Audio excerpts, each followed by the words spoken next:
Have you ever wondered, what are dreams? Why do we have them? What do they mean? You create the world of the dream. We bring the subject into that dream, and they fill it with their subconscious. A dream is a wish your heart makes. I still have a dream. Just having those dreams again. You know how it's just me in a castle. I gotta fight like 1,000 wizards. The only way to beat them is to punch them as hard as I can in their faces. Hey now, this is what dreams are made of. Okay, everyone has their opinions, but here are a couple of theories on the topic of dreaming. Considered the father of psychoanalysis, Sigmund Freud revolutionizes the study of dreams with his work, The Interpretation of Dreams. Freud begins to analyze dreams in order to understand aspects of personality as they relate to pathology. He believes that nothing you do occurs by chance. Every action and thought is motivated by your unconsciousness at some level. In order to live in a civilized society, you have a tendency to hold back our urges and repress our impulses.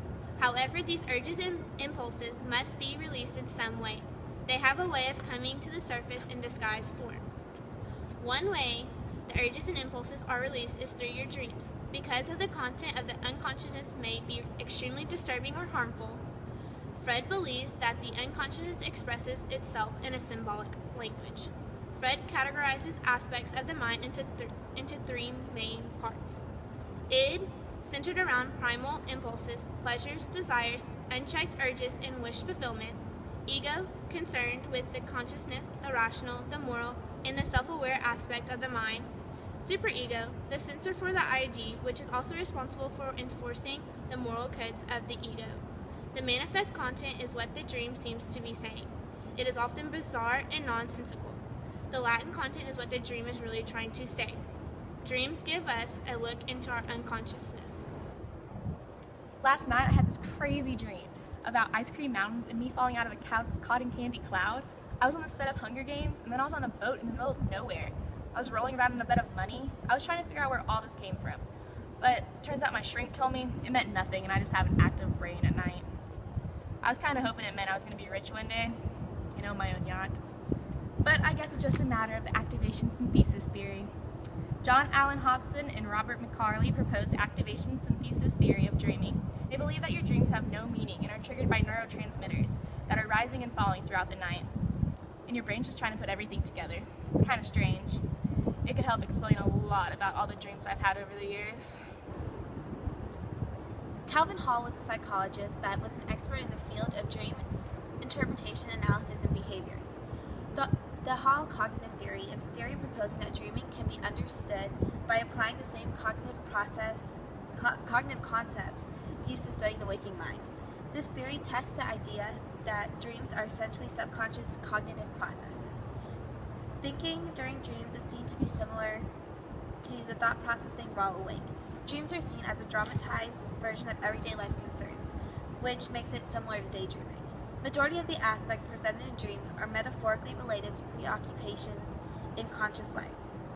This theory connects brain activity in waking hours to those activated during dreams.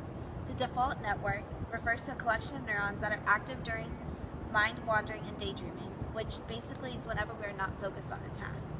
Research now shows similarities between the default network and brain activity during dreaming. The cognitive theory describes dreaming as a kind of mental simulation that is similar in content to waking thoughts. The themes of our everyday life are present in our dreams. This sets it apart from other dream theories. Dreams that involve running away or threatening situations really support the evolutionary theory of dreaming. According to this theory, we are biologically wired to have threatening dreams to prepare us for dangerous situations we might encounter when we are awake. It supports that dreaming is a biological function of the brain to present us with situations to practice threat perception and threat avoidance. This theory believes that the human brain is much too complex and organized to have random neural firings. Instead, our dreams have a purpose to prepare us for when we are awake to survive. Studies further support this theory because fear and anger are the most typical emotions experienced during dreams. This theory believes that dreams have an important functional role. That's a wrap on some popular theories of dreaming. Now it's up to you to decide which one you agree with.